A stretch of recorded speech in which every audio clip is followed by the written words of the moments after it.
Have you ever felt the ground shift beneath your feet? Not a physical tremor, but a subtle unease, a creeping sense that something fundamental is changing. For months, even years, many of us have felt that shift. It began with whispers, then grew into a chorus of concern. It's a story not of numbers on a screen, but of livelihoods, of dreams deferred, of anxieties that keep people awake at night. Think about the small business owner you know, the one who poured their life savings into a dream, or the family carefully planning for their children's future. What happens when the rules of the game suddenly and unpredictably change? What happens when the very foundation of their planning feels unstable? Recently, there was a flicker of hope. A surge in the markets, a brief rally. Headlines declared a potential turning point. But let's be honest with ourselves. A single day of gains doesn't erase months of worry. It doesn't rebuild confidence that's been eroded.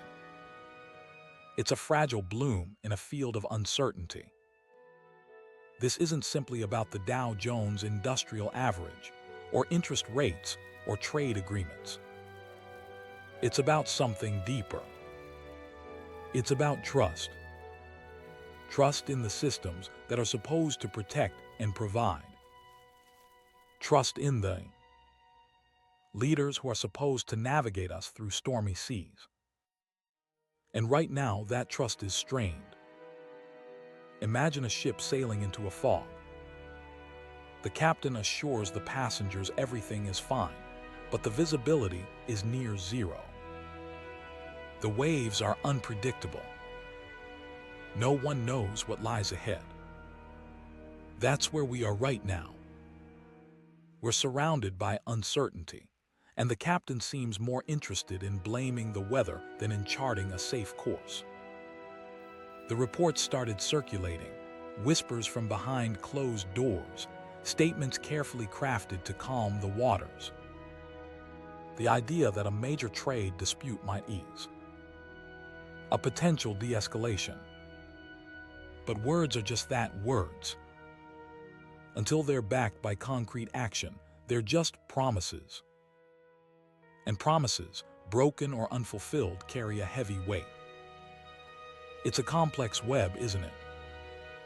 Trade wars, tariff battles, accusations and counter-accusations. A constant barrage of information, designed to confuse, to distract, to divide. It feels like we're being asked to react to one crisis after another, with no time to breathe, no time to think, no time to plan. But beneath the surface of the daily headlines, a more fundamental issue is brewing.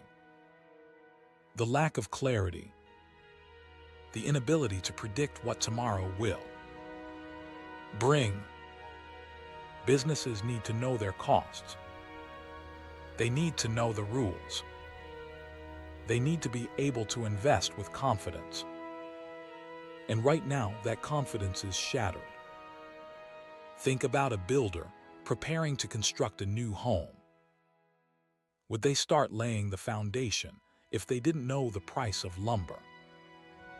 Would they begin wiring the electricity if they weren't sure if the power grid would even be reliable?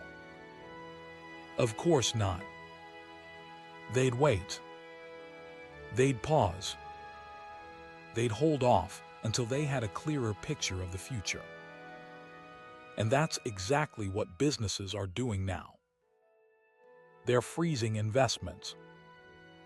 They're delaying expansions. They're bracing for the worst. And the consequences are real. Real people.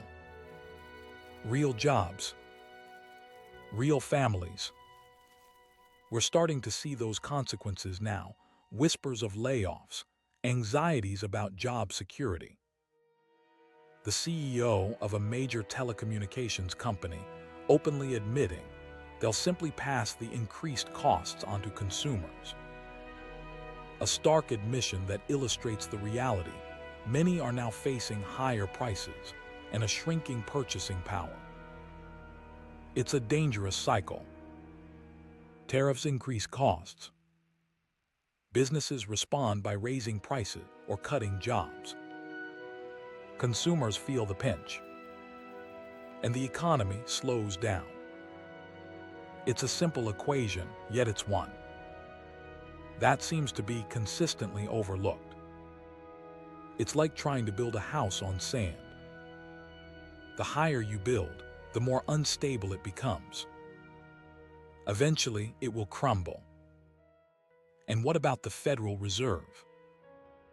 An institution designed to be independent, to provide stability, to act as a check on economic excess. But even its independence is under attack. Accusations fly.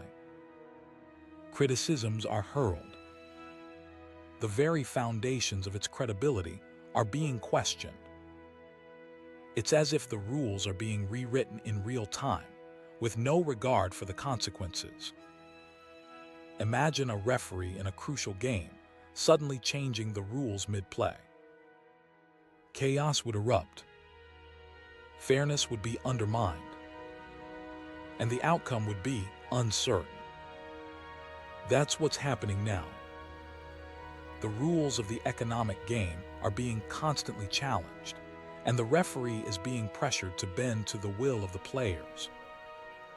The irony is almost unbearable. A president who campaigned on the promise of economic prosperity now faces the very real possibility of presiding over an economic slowdown. Approval ratings plummeting, especially on the issue of the economy, the very issue that propelled him to power. It's a paradox that reveals a deeper truth. You can't simply talk your way out of an economic crisis. You have to address the underlying problems. And the warnings are everywhere. The International Monetary Fund, revising its global economic forecasts downward. The bond market signaling distress. The dollar weakening. These aren't isolated incidents. They're interconnected signals, all pointing in the same direction. A slowing global economy fueled by uncertainty and trade tensions. It's like a chorus of alarms, but are we truly listening? Some say it's all political, that it's a deliberate attempt to shift blame, to find a scapegoat for economic woes. And there's certainly truth to that. The search for someone to blame, the Federal Reserve chair, political opponents, even immigrants, is a classic tactic. But focusing on blame doesn't solve the problem. It only exacerbates it. What's needed is leadership. Real leadership. The ability to see beyond the immediate crisis, to understand the long-term consequences of our actions, to build consensus and forge a path forward. It requires humility, honesty, and a willingness to listen to those who have expertise. It requires a commitment to stability, predictability, and the rule of law. But perhaps the most crucial ingredient is trust. Trust in our institutions. Trust in our leaders. Trust in each other. Because without trust, the entire system begins to unravel. It's like a delicate tapestry, each thread carefully woven together to create a beautiful and resilient whole. But if you start pulling at the threads, the tapestry will inevitably fall apart. This isn't just about economics. It's about our future. It's about the kind of world we want to create for ourselves and for our children. Do we want a world of stability and opportunity, or a world of chaos and uncertainty? Do we want a world where businesses can thrive and families can prosper, or a world where fear and anxiety reign supreme? The choice is ours. But we must make it consciously, deliberately, and with a clear understanding of the stakes. We can't afford to be complacent. We can't afford to be distracted. We can't afford to ignore the warning signs, because the ground is shifting. And if we don't act now, we risk losing our footing entirely. The question isn't whether a storm is coming, but whether we are prepared to weather it. It's time to demand clarity, accountability, and leadership. It's time to rebuild trust. It's time to chart a new course, because the future depends on it.